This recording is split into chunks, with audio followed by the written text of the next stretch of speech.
आज की हमारी चर्चा का विषय है मन की दुनिया, खुद की दूसरों से तुलना करने की आदत और इस पर महारत हासिल करने की कुछ बहुत ही प्राचीन तकनीकें। बिल्कुल। और इस विषय की पड़ताल के लिए हमारे पास तीन बहुत अलग-अलग तरह के स्रोत हैं। एक तो है विकी हाउ का लेख जो इस आदत से निपटने के रोजमर्रा के तरीके बताता है। काफी प्रैक्टिकल। हाँ।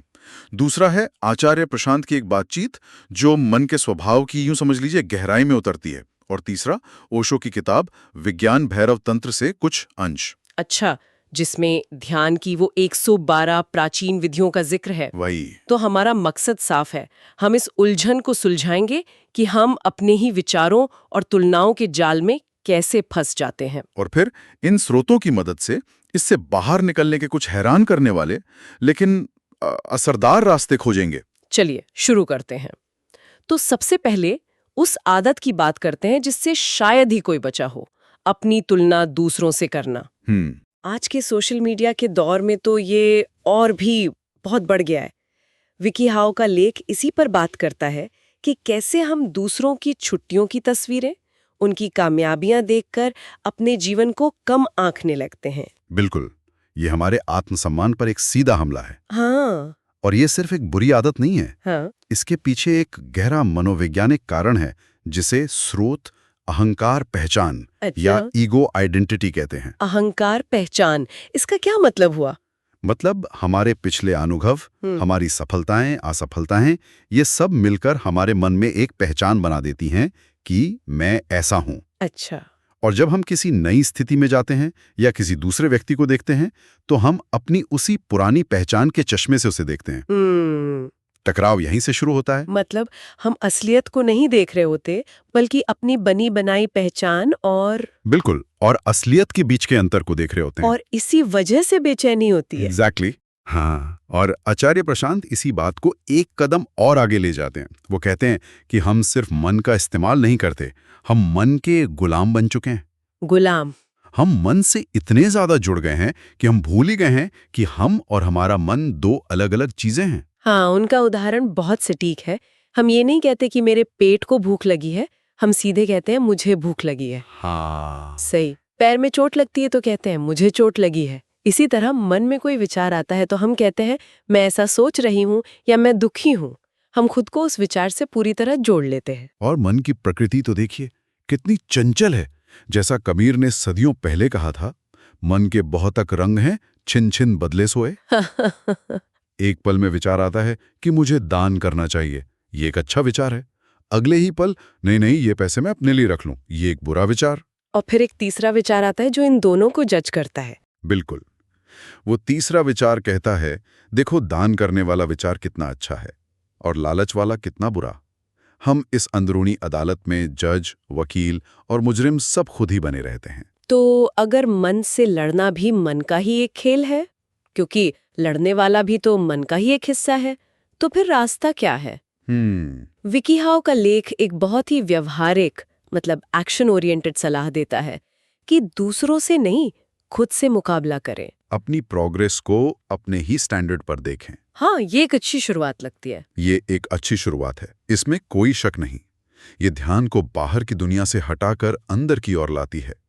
लेकिन अगर हम आचार्य प्रशांत और ओशो के नजरिए से देखें तो ये भी एक बहुत ही सूक्ष्म खेल है। आप कहना चाहते हैं कि खुद से मुकाबला करना भी एक जाल हो सकता है? ये कैसे? ये तो सकारात्मक लगता है। सोच कर देखिए, मुकाबला तो अब भी है, तनाव अब भी है, अहंकार अब भी है, बस उसका मैदान बदल गया है। पहले आप दूसरों को हराकर जीतना चाहते थे, अब आप अपने कल के मैं को हराकर जीतना चाहते हैं। वो जो कर्ता का भाव है, यानी मैं कुछ कर रहा हूं, वो तो बना ही हुआ है। अच्छा। यहीं पर ओशो की ग्रंथ एक बिल्कुल अलग, एक क्रांतिकारी दिशा दिखाते हैं। और वो क्या है? वे कहते हैं प्रतिस्पर्धा के इस पूरे खेल से ही बाहर आ जाओ, चाहे वो दूसरों से हो या खुद से। मुकाबला करने के बजाय सिर्फ देखो, साक्षी बनो, यही सबसे बड़ा बदलाव है। साक्षी यानी विटनेस। ये सुनने में बहुत गहरा शब्द है, लेकिन इसका असल में मतलब क्या है? क्या इसका मतलब है कि हम बस बैठकर देखते रहें और कुछ करें ही नहीं? नहीं नहीं, इसका मतलब निष्क्रिय होना नहीं है। इसका मतलब है अपने विचारों, अपनी भावनाओं और अपने कामों से एक दूरी बनाना। दूरी बनाना। विज्ञान भैरव तंत्र में इसकी एक सीधी सादी विधि है। अपनी दोनों भ्रिकुटियों के बीच, जिसे त्रिनेत्र केंद्र कहा गया है, वहां अपना पूरा ध्यान ले जाएं। और फिर अपने मन में चल रहे विचारों को ऐसे देखें जैसे वे सिनेमा की स्क्रीन पर चलती तस्वीरें हों। एक विचार आया, आपने उसे देखा, दूसरा आया, उसे भी देखा, बिना अच्छा बुरा कहे, बिना उनसे जुड़े, बस देखना। ये सुनने में तो सरल लगता है, लेकिन क्या ये इतना आसान है? जब कोई बहुत ही परेशान करने वाला विचार आता है, किसी अपने की चिंता या कोई पुराना अपमान, तो उससे दूरी बनाना तो लगभग नामुमकिन लगता है। हाँ, ये अभ्यास से ही संभव होता है। और स्रोत एक और बहुत दिलचस्प तकनीक बताते हैं जो इसमें मदद कर सकती है। क्या? किसी भी घटना को, खासकर जो आपको परेशान करती है, उसे उल्टे क्रम में याद करें। उल्टे क्रम में? जैसे अगर आज दिन में किसी ने आपका अपमान किया, तो रात को सोने से पहले उस पूरी घटना को अंत से शुरू तक याद करें। एक एक दृश्य, एक एक संवाद, सब उल्टा। उल्टा याद करने से क्या होगा? ऐसा करने से आप उस घटना के कर्ता से हटकर उसके दर्शक बन जाते हैं। आप अपनी ही कहानी के एक ऑडियंस बन जाते हैं। अच्छा। और तब आपको एक अद्भुत बात महसूस होते है कि उस घटना में आपका शरीर या आपका रूप शामिल था, लेकिन आपकी चेतना वो हमेशा से अलग थी। वो सिर्फ देख रही थी। मतलब अपमान शरीर का हुआ था, चेतना का नहीं। बिल्कुल। चोट शरीर को लगी थी, आपको नहीं। ये दूरी पैदा करना ही मुक्ति की पहली सीढ़ी है। साक्षी बनना, चेतना को रूप से अलग देखना, ये विचार सुनने में क्रांतिकारी लगते हैं, पर मेरे मन में सवाल उठता है कि ये सिर्फ एक बौद्धिक समझ बनकर न रह जाए। क्या इन स्रोतों में इसे रोजमर्रा की जिंदगी में उतारने के लिए कोई ठोस, मतलब फिजिकल कदम भी बताए गए हैं? बिल्कुल। विज्ञान भैरव तंत्र सिर्फ फिलॉसफी की किताब नहीं है, ये एक प्रैक्टिकल मैनुअल है। इसमें 112 विधियां हैं। चलिए, उनमें से कुछ सबसे अनोखी और असरदार विधियों पर बात करते हैं। ठीक है। सबसे पहली और सबसे बुनियादी तकनीक है श्वास। सांस तो हम सब हर पल लेते हैं, इसमें क्या रहस्य है? रहस्य इसके प्रति हमारे बेहोश होने में है। तंत्र का नजरिया योग के प्राणायाम से थोड़ा अलग है। कैसे? यहाँ सांस को कंट्रोल नहीं करना, उसे लंबा या छोटा नहीं करना, बल्कि सांस जैसी है उसे वैसी ही रहने देना है और उसके कुछ खास बिंदुओं के प्रति होशपूर्ण होना है। खास बिंदु? जैसे जब सांस अंदर आती है और बाहर जाती है, तो उन दोनों के बीच एक पल का ठहराव आता है, एक बहुत छोटा सा गैप। तंत्र कहता है कि सारा रहस्य उसी ठहराव में छिपा है, वही दरवाजा है। ये बहुत दिलचस्प है। स्रोत में एक जगह ये भी लिखा है कि हम गहरी सांस लेने से डरते हैं। ये बात मुझे थोड़ी अजीब लगी। क्यों कोई गहरी सांस लेने से डरेगा? क्योंकि गहरी सांस हमें हमारे केंद्र, हमारी नाभि तक ले जाती है, और हमारा केंद्र हमारी भावनाओं का, हमारे पूरे होने का केंद्र है। अच्छा। हम सब कुछ नियंत्रण में रखना चाहते हैं, है ना? हम अपनी भावनाओं की गहराई से डरते हैं, इसलिए हम उथली सांस लेते हैं, सतह पर जीते हैं, ताकि ज्यादा महसूस ना हो, ज्यादा जीना ना पड़े और नियंत्रण न खोना पड़े। यहाँ एक बात मुझे थोड़ी उल्टी लगी। हम हमेशा सुनते हैं गहरी सांस लो, जिसका मतलब होता है सांस अंदर भरना, ग्रहण करना, लेकिन यहाँ जोर सांस छोड़ने पर है। हाँ, ये तो पूरी सोच को ही पलट देता है ना? यही तंत्र का सौंदर्य है। हम हमेशा कुछ पाने, कुछ इकट्ठा करने, कुछ अंदर लेने की कोशिश में रहते हैं, ज्ञान, धन, प्रेम। लेकिन तंत्र कहता है कि मुक्ति छोड़ने में है, खाली होने में। जब आप पूरी तरह से सांस बाहर फेंकते हैं, तो आप सिर्फ कार्बन डाइऑक्साइड ही नहीं फेंकते, आप अपने अंदर का तनाव, चिंताएं सब बाहर फेंक देते हैं। अच्छा। स्रोत में तो यहां तक कहा गया है कि यह तकनीक कब्ज जैसी शारीरिक समस्या में भी मदद कर सकती है, क्योंकि शरीर और मन जुड़े हुए हैं। कमाल है। इसके लिए अ ध्वनि का उपयोग करने का भी सुझाव है, जैसे आह की ध्वनि के साथ पूरी सांस बाहर फेंक देना। अद्भुत। तो सांस पर ध्यान देने के अलावा और क्या है? एक और बहुत ही सरल तकनीक है, जिसे कोई भी कहीं भी कर सकता है, किसी भी काम में पूरी तरह डूब जाना। पूरी तरह डूब जाना। सिद्धांत ये है कि जब आप कोई काम कर रहे हो, चाहे पानी पी रहे हो, चल रहे हो या किसी से बात कर रहे हो, तो उस काम को करने वाले कर्ता को भूल जाएं और खुद वही क्रिया बन जाएं। इसका क्या मतलब हुआ, कर्ता को भूल जाना? मतलब जब आप पानी पिएं तो मैं पानी पी रहा हूं ये भाव मिट जाए, सिर्फ पीना रह जाए। अच्छा। जब आप दौड़ें तो मैं दौड़ रहा हूं ये भाव मिट जाए, सिर्फ दौड़ना रह जाए। मुझे याद है एक बार मैं पहाड़ों में ट्रैकिंग कर रही थी और रास्ता इतना मुश्किल था कि मेरा पूरा ध्यान सिर्फ अगले कदम पर था। उस पल में न अतीत था न भविष्य, बस मैं और वो कदम। क्या ये कुछ वैसा ही है? आपने बिल्कुल सही पकड़ा। वही अनुभव है। उस क्षण में आप यानी आपका अहंकार, आपका मन गायब हो जाता है। आप बस उस क्रिया का हिस्सा बन जाते हैं। स्रोत कहते हैं कि प्रेम में ये सबसे आसानी से हो सकता है। जब आप किसी से प्रेम करें तो प्रेमी ना बने, स्वयं प्रेम बन जाएं। प्रेमी न बने, प्रेम बन जाए। हाँ, जब किसी को गले लगाएं तो आप आलिंगन बन जाएं। अहंकार को पिघलाने का ये सबसे सरल मार्ग है, क्योंकि प्रेम में हम अपना मैं सबसे आसानी से छोड़ने को तैयार हो जाते हैं। ये कर्ता को भूल जाने का विचार, क्या ये आचार्य प्रशांत की उस बात से जुड़ता है जहां हम कहते हैं मुझे भूख लगी है?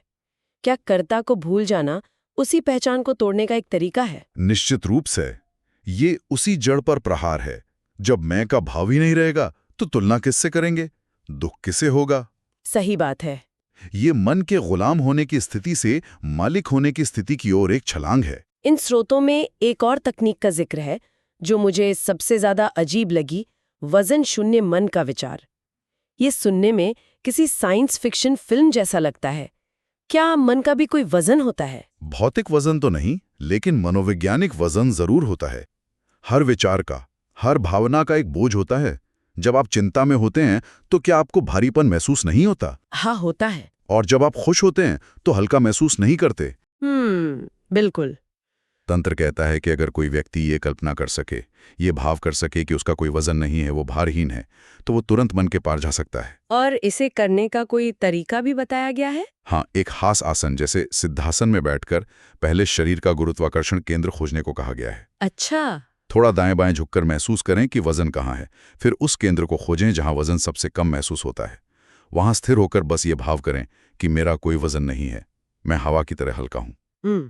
स्रोत कहते हैं कि इस भाव के गहराते ही आप अचानक महसूस करेंगे कि आप शरीर नहीं हैं और आप एक दूसरे ही आयाम में प्रवेश कर जाते हैं। हमने इतनी सारी तकनीकों की बात की, सांस पर ध्यान, काम में डूब जाना, वजन शून्य महसूस करना, कोई ने क्यों करेगा? क्या इसका अंतिम लक्ष्य बस एक शांत, तनाव-मुक्त और खुशहाल जीवन पाना है? ये एक आम धारणा है, लेकिन स्रोत कहते हैं कि लक्ष्य खुश होने से भी परे है। खुश होने से भी परे? हाँ, क्योंकि खुशी तो हमेशा दुख के विपरीत होती है। अगर दुख न हो तो खुशी का भी कोई अर्थ नहीं रह जाता। खुशी एक घटना है जो आती है और चली जाती है। इन तकनीकों का अंतिम लक्ष्य है कि आनंद आपका स्वभाव बन जाए। खुशी और आनंद में क्या फर्क है? खुशी बाहर की किसी घटना पर निर्भर करती है। प्रमोशन मिला तो खुश, नहीं मिला तो दुखी। आनंद आपका आंतरिक स्वभाव है जिसे बाहरी घटनाओं से कोई फर्क नहीं पड़ता। स्रोत में एक बहुत सुंदर उदाहरण है। जैसे कोई व्यक्ति हमेशा स्वस्थ हो तो उसे स्वास्थ्य का एहसास भी नहीं होता। सही बात है। एहसास तो तब होता है जब बीमारी आती है और चली जाती है। जब जीवन से दुख पूरी तरह चला जाता है तो धीरे धीरे आप आनंद के भाव को भी भूल जाते हैं, क्योंकि उसकी तुलना करने के लिए कोई विपरीत भाव बचता ही नहीं है। आप आनंद का अनुभव नहीं करते? आप स्वयं आनंद हो जाते हैं। तो ये ऐसी स्थिति है जहाँ अच्छा बुरा, सुख दुख, ये सारे द्वंद्व ही समाप्त हो जाते हैं। बिल्कुल। और जब ऐसा होता है तो दूसरों से तुलना की जरूरत अपने आप खत्म हो जाती है। जीवन एक नाटक या एक लीला की तरह लगने लगता है। लीला? आपको पता होता है कि इस नाटक में आपका किरदार क्या है, आपके संवाद क्या हैं और इसका अंत क्या है। जब आप जानते हैं कि यह सब एक अभिनय है तो आप उसमें पूरी तरह शामिल होते हुए भी उससे अछूते रहते हैं। इस बोध से एक अद्भुत स्वतंत्रता मिलती है। आप कर्ता नहीं रहते, सिर्फ एक अभिनेता बन जाते हैं। तो आज की हमारी ये चर्चा तुलना के दर्द जैसी एक रोजमर्रा की समस्या से शुरू हुई, फिर हमने मन के उस अंदरूनी संघर्ष को समझा जो इसका असली कारण है, और अंत में हमने साक्षी बनने और मन के पार जाने की कुछ अद्भुत प्राचीन तकनीकों को जाना। विकी हाउ की व्यवहारिक सलाह से लेकर आचार्य प्रशांत की गहरी समझ और फिर विज्ञान भैरव तंत्र की क्रांतिकारी विधियों तक, इन सभी स्रोतों ने हमें एक ही दिशा दिखाई। बाहर की दुनिया से ध्यान हटाकर अपनी चेतना की गहराई में उतरने की। बिल्कुल।